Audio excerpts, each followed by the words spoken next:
Columbia, Maine. Hello everyone, thank you so much for tuning back in again. Today we are in Columbia, Maine with my friend Ryan, and we're here to show you where your blueberries come from. Y'all, here's a quick breakdown for you. Native American settlements appeared along the Pleasant River near Saco Falls after the last glacial ice melt around 10,000 to 8,000 years ago. The story of Columbia largely stayed the same until the mid to late 1700s and the United States laid claim and solidified their claim to the region. By 1790, the area was divided up into so-called lottery townships. Lottery townships 12 and 13 of this region incorporated themselves in 1796 into Columbia. Farms and sawmills emerged. By the time of the American Civil War, blueberry farms emerged, and they were giving their products to the Civil War cause. In 1863, during the American Civil War, Columbia Falls set itself apart, the original Township 13. Despite some large population swings, Columbia remains the same until this day. Be sure to watch this YouTube video in full to learn more about the history of the blueberry industry in Maine, lottery townships, and more. Well, this is Columbia, Maine. It doesn't look like British Columbia or Columbia, South America, but we got blueberries. There's not much going on right now because it's the middle of winter, but it is fascinating. We're out here in the middle of Maine. We're gonna keep going, but there's a giant puddle. And like, Travis could do it. Travis could do it. He's made it through a foot of snow before. In a scenario quite like this, I think we're gonna leave it to paved roads and not just dirt. Cameraman. As previously stated, Columbia and Columbia Falls were lottery townships. Well, what is a lottery township? After the Revolutionary War, Massachusetts was basically bankrupt. It sought to settle its remote eastern reaches, aka in the District of Maine. Massachusetts needed the money, and Maine's Downeast region offered abundant resources that could entice new settlers. In 1786, Massachusetts initiated a land lottery, basically dividing up lands into 6-mile by 6-mile parcels. The lottery townships in Downeast Maine were known as the Penobscot Tract. You can see that here from a map from the late 1700s. However, turning Maine into a cash cow for Massachusetts was a failed scheme. Some tracts became towns relatively quickly, for example Columbia, only a year or so later.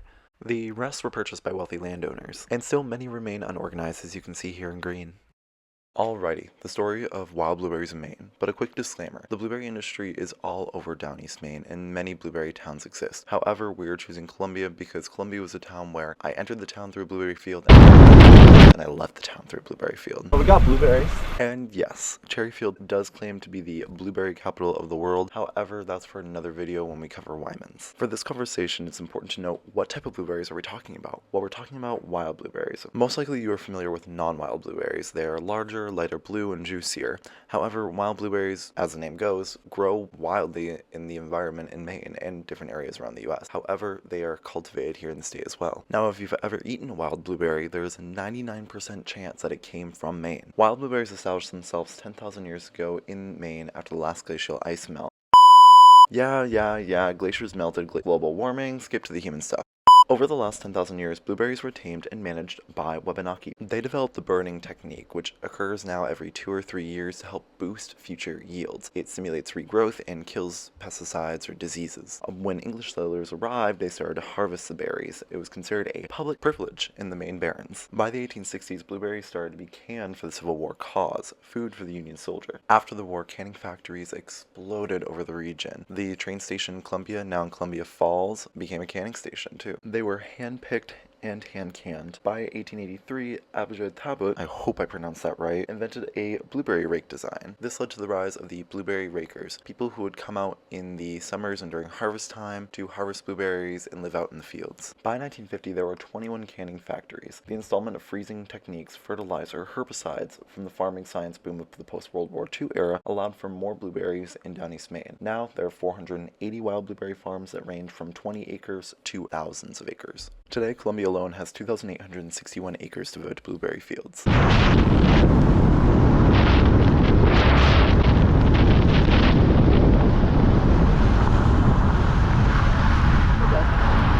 The wild blueberry industry in Maine continued to steadily increase until the late 1990s, where it remained, with some highs and lows, relatively stagnant until 2014. However, today, the blueberry industry in Maine is declining, and its production rate is half of what it was 20 to 25 years ago. This decline is largely due to climate change. For example, drought has become a summer phenomenon consistently each year, and unpredictable warmer weather has hindered the production as well. However, the blueberry story doesn't end negatively. New research headed by the University of Maine says that in recent years we are witnessing representing a transformative era in innovation for the blueberry industry in Maine. This research has largely focused on new irrigation techniques and promote mechanization in the industry. Ryan? Yes.